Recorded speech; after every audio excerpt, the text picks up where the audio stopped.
Hey, what's up? Entre Filmmaker here. Today, I want to do a deep dive with this guy here, the new MacBook Pro M1.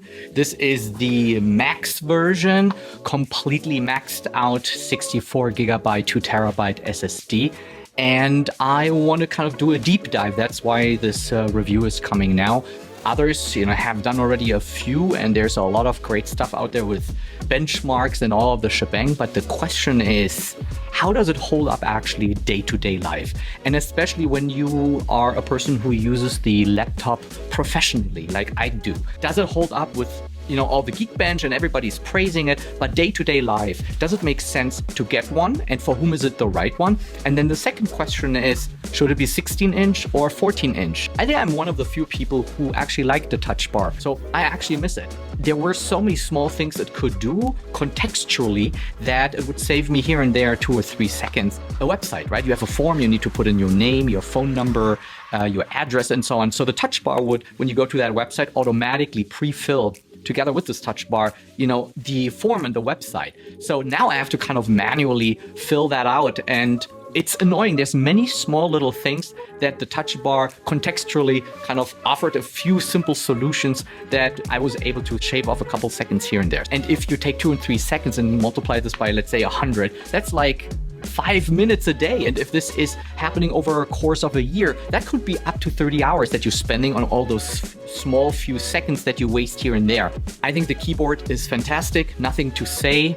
It is one of the best keyboards that has been implemented in any of the Apple products. So let's talk ports.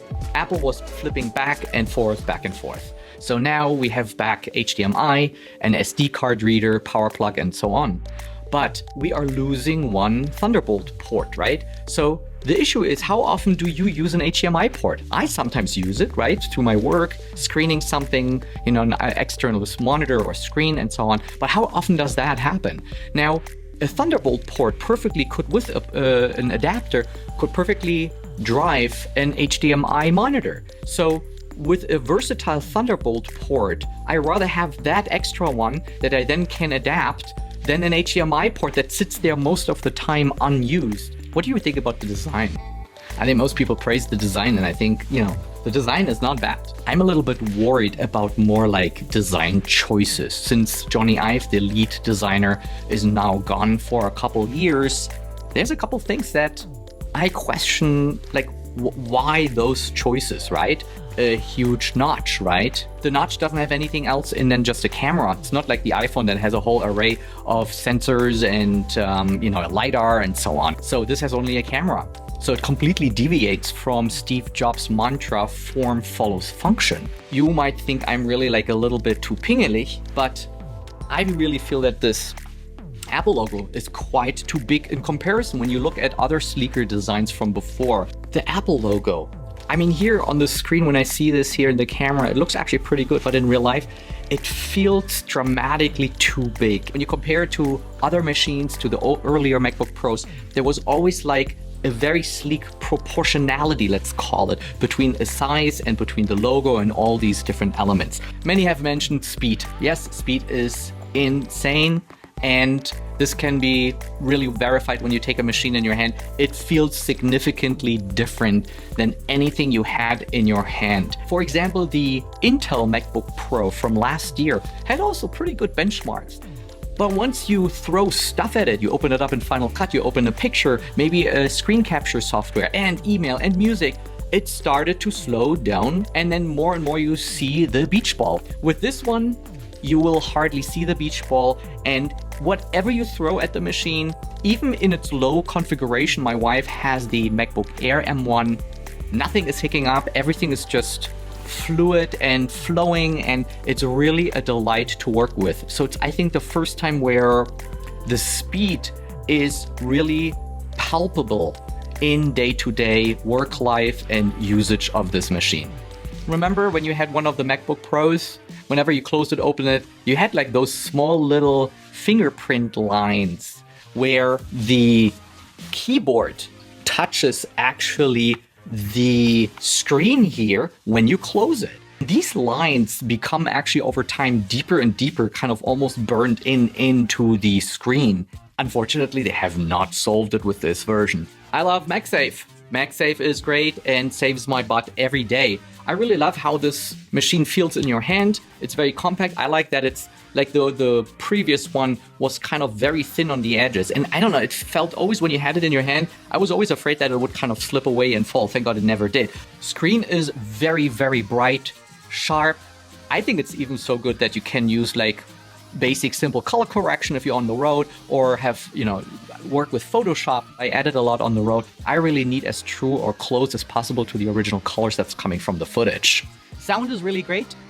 For such a small machine, it does really its amazing job in that sense that even if you watch a film, a movie, you have this kind of pseudo surround sound around you through the Dolby Atmos. It works very well. It sounds really great for on the road showing someone quick movie or video clip, so it really, really works well. So can we talk about pricing? Most people in the interwebs out there, complain that it's so expensive. But we have to talk about absolute versus relative pricing. In absolute terms, yes, it's an expensive computer, $2,000. But that doesn't do justice because we have to see a price. In relative terms, my assessment is that, relatively speaking, the MacBook Pros are a bargain. And the way how I arrived there is that we have to ask ourselves how much faster they are, how much they save me time, how much more I can do with that, or how much do I need to buy more in order to achieve such power levels. Let's say, think of a workstation for CG graphics. Now, if I can do this with such a small machine for around $2,000 to $3,000, well, then yes, that's a bargain, given what it can do. Now you might ask, which one to get, right? 16, 14-inch. First, if you are not a pro, then I think don't bother with it. But I think for you, the MacBook Air, my wife has the M1 MacBook Air.